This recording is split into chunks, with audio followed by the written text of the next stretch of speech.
नमस्कार, मैं हूं संजय शर्मा। आप देख रहे हैं 4 PM गुजरात। गुजरात लॉबी की कहानी शायद खत्म हो गई, इसीलिए अब कुछ हालात खराब हो रहे हैं। पेट्रोल डीजल की कीमतें आग छू रही हैं। अंतर्राष्ट्रीय बाजार में कम हुआ, लेकिन हमारे यहाँ कोई असर नहीं। आपकी जेब खाली की जा रही है। अजीब अजीब बात है। काकरोचों से डर गई है सरकार। सकी सैया तो बहुत कमात है, महंगाई डायन खाए जाते हैं, गाने पे प्रतिबंध लगाया जा रहा है। अभय दुबे जी से मैंने तमाम मुद्दों पे बात की कि क्यों मुझे जान से मारने की धमकी दी जा रही है। चलते हैं अभय जी के पास। 4 PM न्यूज नेटवर्क में बहुत बहुत स्वागत है अभय जी आपका। आंख खुली कल तो सबसे पहले देखा कि फिर पेट्रोल पर डीजल पर लगभग 2 रुपया बढ़ गया। कुछ आंकड़े मैं दे रहा हूं, उसके बाद आपसे चर्चा करूंगा। अंतर्राष्ट्रीय बाजार में कच्चे तेल का दाम 8% लुढ़क गया, लेकिन फिर भी सोमवार को पेट्रोल का रेट 2.61 और डीजल का रेट 2.71 बढ़ा दिया। 10 दिनों में 4 किश्तों में डीजल पेट्रोल लगभग 8 रुपए महंगा हो गया। ट्रम्प चचा मजे लेते हैं, कहते हैं युद्ध करने जा रहे हैं, तेल नीचे आता है ऊपर जाता है, कहते नहीं होगा, तेल नीचे आता है, अरबों खरबों की कमाई हो जाती है। लेकिन जब आज तेल नीचे आया तो पता नहीं सरकार ने क्यों महंगा कर दिया। सरकार कहती है हमारे हाथ में नहीं है, तेल कंपनियों के हाथ में है। तेल कंपनियां इतना मुनाफा कमा चुकी हैं, उसका रिकॉर्ड बता रहा हूं आपको कि डीजल पर उत्पाद शुल्क यूपीए सरकार के मुकाबले 125% ज्यादा है, पेट्रोल पर 29% ज्यादा है। ईंधन की कीमतें काफी कम हो सकती हैं। इस बीच भारत की सरकारी तेल कंपनियों आईओसी, एचपीसीएल और बीपीसीएल ने चौथे तिमाही में संयुक्त रूप से 19,470 करोड़ का लाभ दर्ज किया है, जो 41% ज्यादा है। राहुल गांधी कह रहे हैं कि किश्तों में आपका खून चूस रही है, भाव यही है, सरकार किश्तों में बढ़ाया जा रहा है। बात सही है कि 91 पैसे, 75 पैसे, 50 पैसे, 2 रुपया, जबकि तेल की कीमतें अंतर्राष्ट्रीय बाजार में सस्ती हो रही हैं। ये माल, ये नोट जा कहाँ रहे हैं? सरकार क्यों आम आदमी की ऐसी तैसी कर रही है? देखिए संजय जी, ये पहले से ही तय था कि सरकार 25 से 30 रुपए के बीच में पेट्रोल और डीजल की कीमत बढ़ाएगी, साथ साथ में गैस की कीमतें भी बढ़ेंगी और सरकार धीरे धीरे आप देखिए उसी मुकाम तक पहुंचेगी, इससे कम नहीं बढ़ोतरी होगी।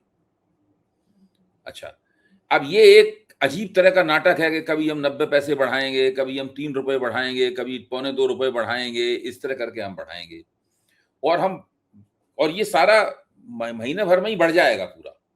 मतलब इसके लिए कोई जरूरी नहीं है कि एक साल में धीरे धीरे करके बढ़ेगा, लेकिन सरकार ने अपना एक तरीका बनाया है कि हम एक नाटकीय तरीके से इन कामों को करेंगे, जोर का झटका धीरे से कई छोटे छोटे झटकों के रूप में देंगे, ताकि लोगों को अचानक एक ही दिन में जाके 1 लीटर पे 25 रुपए का इजाफा न झेलना पड़े। मुख्य तौर पर ये बात है। अच्छा, जब धीरे धीरे करके बढ़ेगा तो जो ढुलाई वगैरह की वजह से और इंडस्ट्रियल सप्लाई महंगी होने की वजह से पेट्रोलियम पदार्थों की जो महंगाई आएगी, लागत में भी बढ़ोतरी होगी और संचार में और ढुलाई में भी बढ़ोतरी होगी। वो भी एक साथ नहीं होगी, तो उसके लिए ये तिकड़म अपनाई गई है, लेकिन ये तिकड़म बहुत ही थर्ड क्लास घटिया किस्म की तिकड़म है। जनता के सामने ये पूरी तरीके से अब स्पष्ट है। जब सरकार ने तेल की कीमत बढ़ानी शुरू नहीं भी की थी, तभी खुदरा महंगाई जो है वो 42%, पिछले 42 साल में सबसे ज्यादा 8.3% हो गई थी। और उसी के मुताबिक जैसे कहते हैं खुदरा नहीं, थोक की महंगाई हो गई थी। खुदरा महंगाई उससे भी ज्यादा होती है हमेशा, उसका आंकड़ा सरकार दे नहीं रही है। खुदरा महंगाई का आंकड़ा सरकार दे नहीं रही है। तो इस वक्त ये स्थिति है। और ये जो निर्मला सीतारमन ने बयान दिया है कि अगर हमने ड्यूटी कट कर दी तो हमको 1 लाख करोड़ रुपए का नुकसान हो जाएगा राजस्व का। अच्छा, ड्यूटी कट करने से 1 लाख करोड़ रुपए का नुकसान होगा, ये इसलिए दी गई है कि ऑस्ट्रेलिया ने ड्यूटी कट की है, कई देशों ने ड्यूटी कट की है। ड्यूटी कट करके लोगों को सस्ता पेट्रोल वो लोग मुहैया करा रहे हैं। सरकार ने कभी ये काम किया नहीं। सरकार ये काम करना नहीं चाहती और उसके लिए निर्मला सीतारमन ने बना बनाया कर दी। एक और निर्मला सीतारमन ने बात कही है, उन्होंने कहा है कि जनता में दोबारा विश्वास पैदा करना पड़ेगा। ये सबसे ज्यादा महत्वपूर्ण बात। उन्होंने कहा है कि लोग, मतलब बात चेतावनी के तौर पे है कि लोग किसी निराश ना हो, भ्रम में न पड़े, जनता में दोबारा विश्वास पैदा करना पड़ेगा। तो ये तो सरकार को लग रहा है कि जनता का विश्वास हिल गया है। वरना वित्त मंत्री ये वक्तव्य न देती कि जनता में दोबारा विश्वास करना पड़ेगा। ये वही वित्त मंत्री इन्होंने संसद में खड़े होकर मुट्ठी भींच कर चुनौती देते हुए बहुत ही आक्रामक अंदाज में ये कहा था कि रुपया बिल्कुल ठीक है, रुपये में कोई दिक्कत नहीं है। और ये बात ये लोग लगातार कहते आ रहे हैं, जबकि रुपया पिछले 8 साल से मुतवातिर धीरे धीरे कर कर गिर रहा है। और आज स्थिति यह है कि रुपया कहां पहुंचा हुआ है, हम लोग इस बात को जानते हैं। इससे भारतीय अर्थव्यवस्था बहुत कमजोर हो गई है। इसके जो जितने भी सरकारी अर्थशास्त्री हैं जो नरेंद्र मोदी को सलाह देते रहे हैं, नरेंद्र मोदी की विरोधावली गाते रहे हैं, उनके लिए करतल ध्वनि करते रहे हैं, वो सब एक एक करके अखबारों में लिख रहे हैं। वो कह रहे हैं कि सब मामला गड़बड़ हो रहा है। एक सुरजीत भल्ला साहब हैं, हम लोग जानते हैं उनको, वो कौन है। वो अकेले ऐसे आदमी है, उन्होंने 2015 में भविष्यवाणी की थी कि, और आंकड़े देके विश्लेषण करके भविष्यवाणी की थी कि आम आदमी पार्टी चुनाव जीतेगी दिल्ली में। आप समझ लीजिए किस स्तर के भारतीय जनता पार्टी के समर्थक हैं। जब संघ और भाजपा वाले खुद भी कह रहे थे कि भाई जीतने का तो कोई मौका ही नहीं है मुझे यहाँ पे, वो उन्होंने एनालिसिस करके बताया था कि आम आदमी पार्टी जीतेगी, वो भारतीय जनता पार्टी जीतेगी, आम आदमी पार्टी चुनाव हार जाएगी। आप इससे अंदाजा लगाइए कि उनको वो किस स्तर के ये बहुत विदेशों से पढ़ लिख कर आए अंधभक्त हैं भारतीय जनता पार्टी के। ऐसे अंधभक्त तथाकथित अर्थशास्त्री भी कह रहे हैं कि भाजपा चुनाव जरूर जीत रही है, लेकिन अर्थव्यवस्था के मोर्चे पर पराजित हो रही है भाजपा। अब दूसरा सबसे बड़ा संकट क्या है, जिसको निर्मला सीतारमण कह रही हैं कि ये विश्वास का संकट है, विश्वास दोबारा कायम करना पड़ेगा। विश्वास का संकट कैसे पैदा होता है, इसकी तरफ भी हम लोग थोड़ा गौर कर लें। विश्वास का संकट यहां पैदा होता है कि जो अमेरिका के विदेश मंत्री मार्को रूबियो जो भारत आए हुए हैं, मार्को रूबियो ये ऐलान करते हैं, जो ऐलान पहले भी हो चुका है, कि भारत $500 अरब का माल 5 साल में अमेरिका से खरीदेगा। हम सब लोग जानते हैं कि भारत अमेरिका से 52 अरब डॉलर का माल जो है हर साल खरीदता है, इंपोर्ट करता है। यानी दूना करना पड़ेगा उसे अपना इंपोर्ट बिल अमेरिका का, तभी वो $500 अरब का 5 साल में माल खरीद पाएगा। अब यहां प्रश्न ये उठता है, सवाल ये नहीं है किसने सवाल उठाया, किसने उठाया, ये कॉमन सेंस सामान्य ज्ञान की बात है कि ये सारी बातें जो हैं वो अमेरिकी पक्ष क्यों घोषित करता है। ये भारत सरकार घोषित नहीं करती, और अमेरिका इस बात को बार बार कहता है। इस बात को डोनाल्ड ट्रंप भी कह चुके हैं, इस बात को मार्को रूबियो ने भी कह दिया है, इस बात को और भी लोग कह चुके हैं अमेरिका की तरफ से। भारत सरकार इस पे अजीब रहस्यमय तरीके से चुप रहती है, हीला वाला होता है, घुमा फिरा के बातें की जाती हैं और दीपापोती करने की कोशिश की जाती है। स्पष्ट खंडन नहीं किया जाता कि भाई डोनाल्ड ट्रंप गलत कह रहे हैं, मार्को रूबियो गलत कह रहे हैं, हमने ऐसा कोई वायदा नहीं किया है। असली बात यह है कि ये वहां पर वायदा कराए हैं और उस वायदे को हिंदुस्तान में घोषित नहीं किया जाता। जब अमेरिका कहता है तो सिटपिटा जाते हैं और इधर उधर की बातें करने लगते हैं। सवाल यह है कि भारत के पास इतने डॉलर्स कहां से आएंगे, $50 अरब पर ईयर अतिरिक्त कहां से आएंगे। अगर ये वायदा ये नहीं करते तब भी $250 अरब का माल तो खरीदते ही, क्योंकि $50 अरब का औसतन माल खरीदते हैं हर साल, अमेरिका से इंपोर्ट करते हैं, आयात करते हैं। अब अतिरिक्त $250 अरब और कहां से लाएंगे, क्योंकि जैसे ये घोषित करेंगे कि हम अमेरिका से ये माल खरीदेंगे, तुरंत पूछा जाएगा कि भाई आप $250 अरब कहां से लाएंगे। पहला सवाल ये होगा। दूसरा सवाल ये होगा कि इसमें खरीदेंगे आप क्या। आप तेल खरीदेंगे, हवाई जहाज खरीदेंगे, युद्धक विमान खरीदेंगे। अगर युद्धक विमान खरीदेंगे तो भाई राफेल क्यों खरीद रहे हो, 100 से ज्यादा राफेल खरीदने का वो प्रस्ताव भेज दिया ना उन्होंने, तो वो आप क्यों खरीद रहे हो। मत खरीदो, अमेरिका से खरीदो, जो भी हो एक ही जगह से खरीद सकते हो आप, 2 जगह से तो नहीं खरीद सकते। टेक्नोलॉजी खरीदोगे तो कौन सी टेक्नोलॉजी खरीदोगे। मार्को रूबियो ने तो साफ कह दिया है कि एनर्जी खरीदेंगे, एनर्जी का मतलब तेल होता है। उन्होंने साफ कह दिया है कि टेक्नोलॉजी खरीदेंगे। सवाल यह है कि क्या चीज होगी जो भारत को जरूर है खरीदना, और उसको खरीदने के चक्कर में आप इनसे खरीदेंगे तो उसके एवज में किससे नहीं खरीदेंगे, और अगर उससे खरीदते तो कितना खर्च करना पड़ता, अमेरिका से खरीदते तो कितना, इन सब बातों में चर्चा शुरू हो जाएगी। लोग हिसाब किताब लगा के बताने लगेंगे कि अमेरिका से खरीदने में इतना ज्यादा पैसा, अतिरिक्त पैसा खर्च हो रहा है, और अगर ईरान से खरीदते या रूस से खरीदते तो पैसा कम खर्च होता। ये गजब जब गजब। मैं कितने पत्रकारों से बात करता हूं संजय जी, और उनसे मैं एक सवाल जरूर पूछता हूं कि भाई ये बताइए कि ये मोदी जी इतने असाधारण रूप से दबे हुए क्यों हैं? उनकी सीरियल सही बात इंसल्ट है। होती है मोदी जी की, लेकिन मोदी जी फिर भी नहीं बोलते, उनका विदेश मंत्रालय भी नहीं बोलता, उनका वाणिज्य मंत्रालय भी नहीं बोलता, उनका वित्त मंत्रालय भी नहीं बोलता। इसका रहस्य क्या है? तो कुछ लोग कयास कयास लगाते हैं, कयास में ही जवाब इसका दिया जा सकता है, एप्स्टीन अदानी की फाइलें, वजह से है। हाँ, अदानी की एप्स्टीन और वजह अडानी। से है। कुछ लोग कहते हैं कि एप्स्टीन फाइलों की वजह से दबे हुए हैं, तरह तरह की फाइल, किसी की भाई सब। अच्छा, अब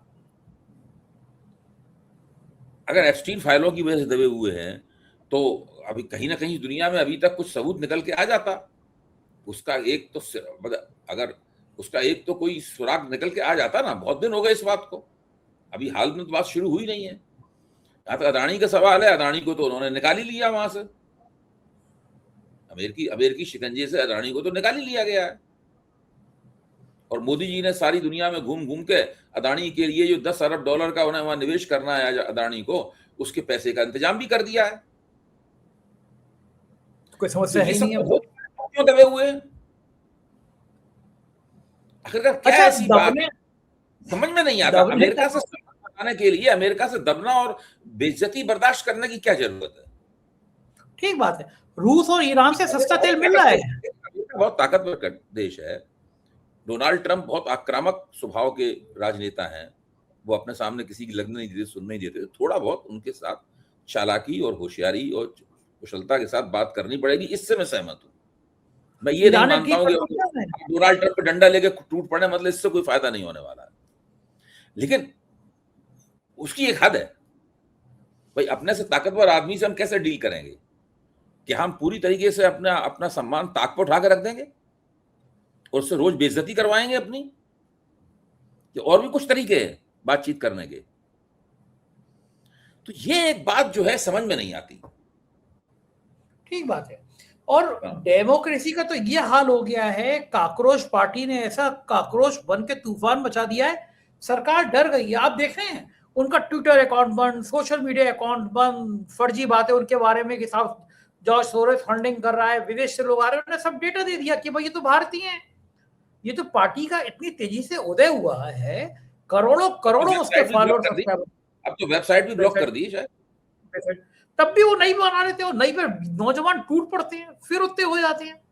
तो ये सरकार क्या वाकई में इसकी जान सूख गई है, बुरी तरह से डर गई है, कपकपा रही है, क्या सीन क्या हो आपने भी रहा उस दिन कहा था और मैं भी इस बात को कह चुका हूं, पहले भी कह चुका हूं, तो देखिए काकरोच जनता पार्टी जो है वो थर्मामीटर है। वो भारतीय राजनीति में इस वक्त क्या गर्मी है इसका पता लगाती है। भारतीय राजनीति को इस वक्त दरअसल बुखार चढ़ा हुआ है, ये काकरोच जनता पार्टी बताती है। वो बुखार क्या है? उस सरकार के खिलाफ क्षोभ और सरकार के प्रति निराशा का बुखार है। और वो बुखार खासतौर से बेरोजगार नौजवानों को चढ़ा हुआ है। मैं ये आंकड़े दे चुका हूं 4PM के मंच पे, कितने बेरोजगार हैं, कितने आंशिक रूप से बेरोजगार हैं। जो पीरियोडिक लेबर फोर्स सर्वे है उसके हिसाब से कितने बेरोजगार हैं, centre for the monitoring of Indian economy के हिसाब से कितने बेरोजगार हैं। ये सब आंकड़े पिछली बार आपसे चर्चा हुई थी इस विषय पे, तो मैंने दिए थे, उनको दोहराने से कोई फायदा नहीं है।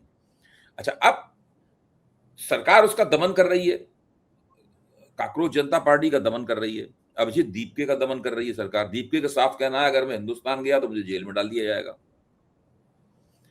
अच्छा, क्या भारतीय जनता पार्टी के भीतर सरकार के इस दमन को लेकर सराहना भाव है? मैं नहीं मानता हूं सराहना भाव। क्या राष्ट्रीय स्वयंसेवक संघ के भीतर सरकार के इस दमन को लेकर कोई ऐसी बात है, संस्तुति की बात है कि सरकार ठीक कर रही है? मैं नहीं मानता हूं ऐसी बात है। जो एनडीए है, क्या एनडीए के भीतर सब लोग संतुष्ट हैं कि हाँ बिल्कुल ठीक हो रहा है? नहीं। तेलुगु देशम ने सरकार से कहा है कि ये बात ठीक नहीं है, आप सोशल मीडिया पर प्रतिबंध नहीं लगा सकते, आपको नौजवानों की बात सुननी पड़ेगी। और अगर वास्तव में इसमें कोई विदेशी ताकतें सक्रिय हैं, कोई साजिश है, तो उसे स्पष्ट करना पड़ेगा। केवल आरोप के रूप में आप इसको नहीं कर सकते। ये आरोप लगा देना किसी पे, आप विदेशी साजिश है, आप राष्ट्रीय सुरक्षा के लिए खतरा है, आप मोदी सरकार को अस्थिर करना चाहते हैं, ये कहने से थोड़ा काम चलता है। ये तो ये तो वही बात है कि कुत्ते को पहले बदनाम करो और उसके बाद उसको गोली मार दो। अंग्रेजी कहावत है ना, give dog a bad name.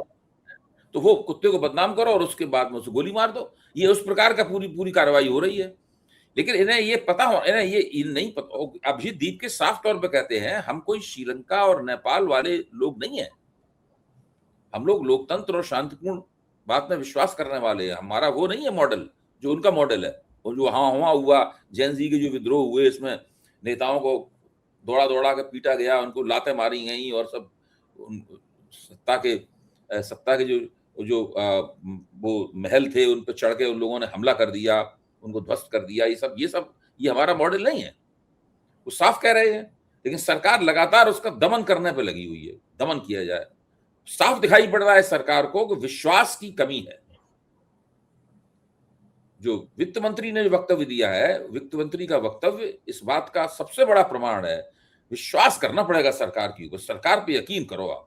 यानी सरकार पर जो लोग, जिस तरह लोग पहले यकीन कर रहे थे, अब यकीन नहीं कर रहे हैं। ये समस्या है। समस्या ये भी है कि सरकार को अभी बहुत लंबे अरसे तक अभी और भी ज्यादा दाम बढ़ाने हैं। उसकी वजह से महंगाई पैदा होगी, उससे और विश्वास में कमी आएगी, क्षोभ और बढ़ेगा, और ज्यादा विकराल होगा क्षोभ। ऐसी स्थिति में जैसे कि मुसलमानों के खिलाफ ये लोग और भी ज्यादा उग्र रूप से बात करेंगे। दूसरी तरफ लोकतंत्र का ये हाल देखिए अभय जी, आमिर खान के प्रोडक्शन में पिक्चर बनाई थी, उसका एक गाना बड़ा फेमस हुआ था, सही है सखी सैया तो बहुत कमात है, महंगाई डायन खाए जाते। अब इस दौर में जब हर आदमी महंगाई की बात कर रहा होता है, तो हर प्रोडक्शन वाला आदमी अपना अपना एक जो उसकी क्रिएटिविटी होती है वो लगाता है। जैसे मैं आपको दिखाता हूँ कि मैंने एक काकरोच से बनाई, कुछ सेकंड का वीडियो, ये देखिए, फिर मैं बात करता हूँ। बेटा, काकरोच नहीं है, देश का अगला प्रधानमंत्री है। खड़ो।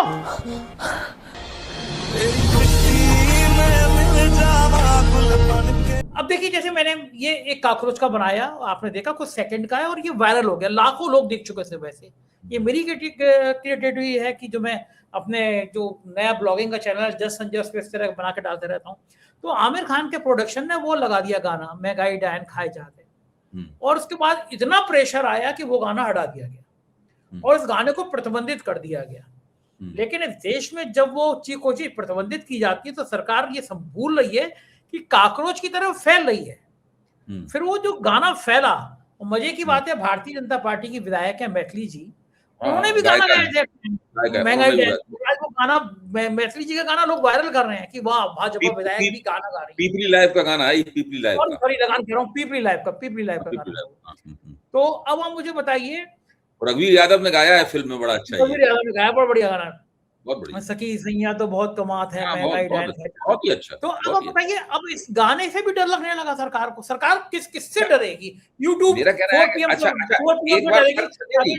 फर्ज कीजिए सरकार ने कुशलता पूर्वक एक बहुमुखी प्रतिबंध लगा दिया कि ये गाना नहीं गाया जाएगा। सबके मुंह 4 PM पे बंद कर दो, चैनल बंद कर दो, ट्विटर बंद कर दो, गाना बंद कर दो, करा दिया, मैथिली ठाकुर को भी डांट के चुप करा दिया, ये सब कर दिया। फर्ज कीजिए सरकार कोई हथकंडा अपनाकर महंगाई डायन खाए जाते के ऊपर एक बहुमुखी प्रतिबंध लगाने में कामयाब रही, तो इससे क्या होगा? इससे क्या होगा? ये सोचने की बात है। इससे क्या होगा? क्या इससे महंगाई रुक जाएगी? क्या महंगाई पलट जाएगी? क्या लोगों की जेब में अचानक पैसे बढ़ जाएंगे? क्या अचानक चीजें सस्ती हो जाएंगी? ये कुछ नहीं होगा। देखिए, अगर लोगों को उनकी अभिव्यक्ति का, अपना गुस्सा निकालने के तरीके नहीं मिलेंगे तो वो मनी मन और ज्यादा बुदबुदाएंगे और ज्यादा सरकार के खिलाफ सोचेंगे और वो सरकार के खिलाफ वोट देने का निर्णय लेने लगेंगे। ये जो तरीका है, जिसको अगर आप बात को निकलने देते हैं बाहर, तब भी उसमें थोड़ी सरकार की एंटी इनकम्बेंसी में थोड़ी राहत मिलती है। हर सरकार ये गलती करती है और उसका खामियाजा उठाती है बाद में। मोदी सरकार भी ये गलती कर रही है और उसका खामियाजा उठाएगी बाद में, अगर इसने इसे प्रतिबंध लगाने को हथकंडेबाजी जारी रखी।